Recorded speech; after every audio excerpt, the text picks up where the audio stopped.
အားလုံးပဲမင်္ဂလာပါကျွန်တော်တို့ဒီနေ့ဗီဒီယိုလေးနဲ့ပြန်ကြိုဆိုလိုက်ပါတယ်အဲ့တော့ဒီနေ့ဗီဒီယိုလေးမှာဆိုရင်တော့ဒီ W question ထဲမှာ home ဆိုတဲ့စကားလုံးကိုအသုံးပြုပြီးတော့မျိုးတိဆောက်တဲ့ပုံစံလေးဆက်ပြီးတော့ရှင်းပြပေးတာဖြစ်တဲ့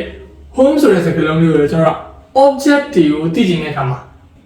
ပြီးတော့ subject verb object ဆိုပြီးရှိရပါတော့ဒါပေမဲ့ object လို့ပြောရင်ကျွန်တော်တို့ကဒုတိယမြောက်လူမဟုတ်ဘဲနဲ့တတိယမြောက်လူအကြောင်းသိချင်တဲ့အခါမျိုးမှာဆိုရင်တော့ home ကိုအသုံးပြုပါတယ်သုံးရပဒံလေးနေလဲဆိုရင်တော့ home တူနောက်မှာ happy verb လိုက်မယ်ပြီးရင် subject ပြီးတော့ကျွန်တော်တို့ requirement လေးလိုက်ပြီးတော့ဒီကုန်းဖန်တီးပြီးလို့ရတယ် okay အဲ့ဒါဆိုဥပမာဆိုင်လေးကိုကြည့်ရအောင် home are you doing it for မင်းအဲ့ဒါကိုဘယ်သူ့အတွက်လုပ်ပေးနေရလဲ I'm doing it for ဆုဆုငါဆုဆုအတွက်လုပ်ပေးနေရဒီနေ့မှကျွန်တော်ဆုဆုလို့ထည့်ထားပြီမယ်တခြားနာမည်လိုက်ရရတယ် somebody name someone name ဘာဖြစ်လဲဆိုတော့ဒါပေမဲ့အဲ့ဒီမှာသူတို့သိထားမယ်တစ်ချက်က home လို့ who လို့ဆိုတဲ့စကားလုံးကြီးကတော့လူပုဂ္ဂိုလ်လို့မေးရဖြစ်တဲ့အတွက်ဒီလိုမျိုးပြန်ပြီးဖြေရခါမျိုးမှာဆိုတော့တေချာပေါ့နာမည်ပဲဖြေရပါမယ်။ noun တော့မဟုတ်ဘူးเนาะ noun လည်းမရဘူး pronoun လည်းမရဘူး။လုံးဝတေချာပေါ့ကိုနာမည်တစ်စုံတစ်ခုဖြစ်နေရပါမယ်။အဲ့လေးအသိထားဖို့လိုပါတယ်။အဲ့လိုအနေနဲ့ home are you talking about မင်းဘယ်သူ့အကြောင်းပြောနေရလဲ I'm talking about လှလှငါလှအကြောင်းပြောနေ To whom do I have to give this letter? You have to give this letter to AA.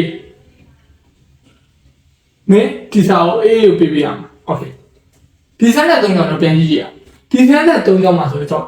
home ဆိုတဲ့စကားလုံးကိုပြန်ပြီးတော့ဖြည့်ချရတယ်ပေါ့ဖြည့်ချတဲ့အခါမျိုးလေးမှာဆိုရင် name ကိုဖြည့်ရတယ် name ကိုဖြည့်တဲ့အခါမှာဒီစာနဲ့တစ်ချက်ကအရှိမအများ proposition တစ်ခုကလိုက်ကိုလိုက်ရပါဘာဖြစ်လဲဆိုတော့ဒီစကားဝိုင်းမှာဆိုရင်ပြောနေတဲ့လူကကျွန်တော်အပြောခံနေတဲ့လူကမင်းဒါပေမဲ့ပြောနေတဲ့လူအကြောင်းကစွစွကဒီနေရာမှာလည်းရှိမနေဘူးအဲ့ဒါကျွန်တော်ခုနပြောခဲ့လို့ပဲ object ထဲမှာကျွန်တော်တက်ပါစတယ်တတိယမြောက်လူဒီမှာမရှိနေဘူးဒီစကားဝိုင်းမှာမရှိနေလူတယောက်ကြောင့်ကိုလည်းပြောနေတဲ့အခါမျိုးအဲ့လိုအခါမျိုးလေးမှာဆိုရင်ကျွန်တော်တို့ရှေ့မှာ proposition လိုက်ပြီးတော့ဒီလို sentence တွေဖြည့်ပေးရတယ်ဒီ sentence မှာဆိုရင်ကျွန်တော်စကားလုံးကနှလုံးနဲ့ရှိ subject object okay ဒီမှာ subject ဆိုရင်လည်းအခုကျွန်တော်ပြောနေစကား I'm doing it for စွငါစွအတွက်လုပ်နေတာအဲ့ဒါကောနားထောင်နေသူကတေချာရေးစွမဟုတ်ဘူးတစုံတရာကိုဒီမိကုန်းမဲတစုံတရာရှိတယ်အဲ့လိုအနေထားမျိုးတွေမှာဆိုရင်ကျွန်တော် home ကိုအသုံးပြုတယ်ဒီမှာဆိုလည်းအလားတူပဲမင်းဘသူ့အကြောင်းပြောနေရလဲလူမျိုးစကားပြောနေတယ်တယောက်ကမေးလိုက်တယ်နောက်တစ်ယောက်ကပြန်ဖြေဒါပေမဲ့ကိုဖြေလိုက်တယ်ပေါ့အပေါက်လှအကြောင်းလှဆိုတဲ့ပုံကဒီနားမှာရှိနေဘူးဒါပေမဲ့သူ့ရဲ့အကြောင်းတော့ကိုရဲ့စကားနဲ့ထည့်ပြောနေတယ်အဲ့လိုခါမျိုးပါဆိုတော့ကျွန်တော်တို့ဒီတပ်ပါဆန်တည်ခြင်းတဲ့အနေအထားမျိုးတွေမှာ home ကိုအသုံးပြုတယ်ဒီမှာဆိုလည်းအလားတူပဲဒီစာကိုပေးမဲ့သူကတယောက်ဘယ်သူလဲလို့သိရင်လို့မေးတာတယောက်အဲ့စာကိုလက်ခံရမယ့်သူကတယောက်လက်ခံမယ့်သူကအေးပေးချင်တာကျွန်တော်ဘယ်သူပေးမှလဲလို့မေးနေတာဒီကတယောက်မင်းဆိုတဲ့တယောက်မျိုးပေါ့အဲ့လိုနေလာလို့ဆိုတော့ home ကိုအသုံးပြုတယ် okay ဒီဇိုင်းတိုင်းမျိုးကြည့်တဲ့အခါမှာတော့မေးတဲ့အခါမျိုးပဲဖြစ်ဖြစ်ဖြေတဲ့အခါမျိုးပဲဖြစ်ဖြစ် proposition တွေကအရေးကြီးပါတယ်ဘာဖြစ်လဲဆိုတော့ကျွန်တော်တို့တတိယလူဖြစ်တဲ့အတွက်ဒုတိယလူမျိုးဥမာအနေနဲ့ I hate you ငါမင်းကိုချိုက်တယ် subject ပြင် hate verb object ဒီမှာဆိုတော့ solution တွေ subject verb object နဲ့ပြီးသွားတဲ့အတွက်စကားပါစံဖြစ်တဲ့အတွက်ကျွန်တော်ဘာမှ proposition မလုပ်ဒါပေမဲ့တတိယလူဖြစ်လာတဲ့အခါမျိုးတွေမှာဆိုရင်တော့ proposition လိုအပ်ပါတယ်ဒီမှာလူမျိုးမဟုတ်ဘဲနဲ့ကျွန်တော်စကားတချို့ပေါ့ပြောကြည့် I did it for my mom ငါဒါကိုငါအမေတို့လုပ်ခဲ့တာ okay စာမျက်မှာဆိုရွေးရှင်းနေပဲ I did it for my mom ငါလုပ်လိုက်တာငါအမေအတွက်ဒါပေမဲ့အဲ့လိုမျိုးအခြေအနေမှာသူတေချာပေါက်မေကုန်းကိုမေးတဲ့သူကတော့အမေမဟုတ်ဘူးဖြေတဲ့သူကတော့ကိုဖြစ်နေပြီမယ်မေးတဲ့သူကတော့လုံးဝကိုပြန်ဖြေလိုက်တဲ့စံတန်လီစာကြောင်းတွေက my mom ဆိုတဲ့စကားလူကဟုတ်မနေဘူးအဲ့လိုနေသားမျိုးမှာဆိုရင် home အသုံးပြုတယ် okay နောက်ထပ်အသုံးပြုတဲ့အနေနဲ့ဆိုရင်တော့ you're talking about whom မင်းဘယ်သူ့အကြောင်းပြောနေရလဲ I have to give this letter to whom ငါဘယ်သူ့ဒီစာပေးရမှာ home ကိုအရှိထုတ်တာနဲ့နောက်ဆုံးမှထားနေဘာကွာလဲဆိုဘာမှမကွာပါဘူးအတူတူပါပဲ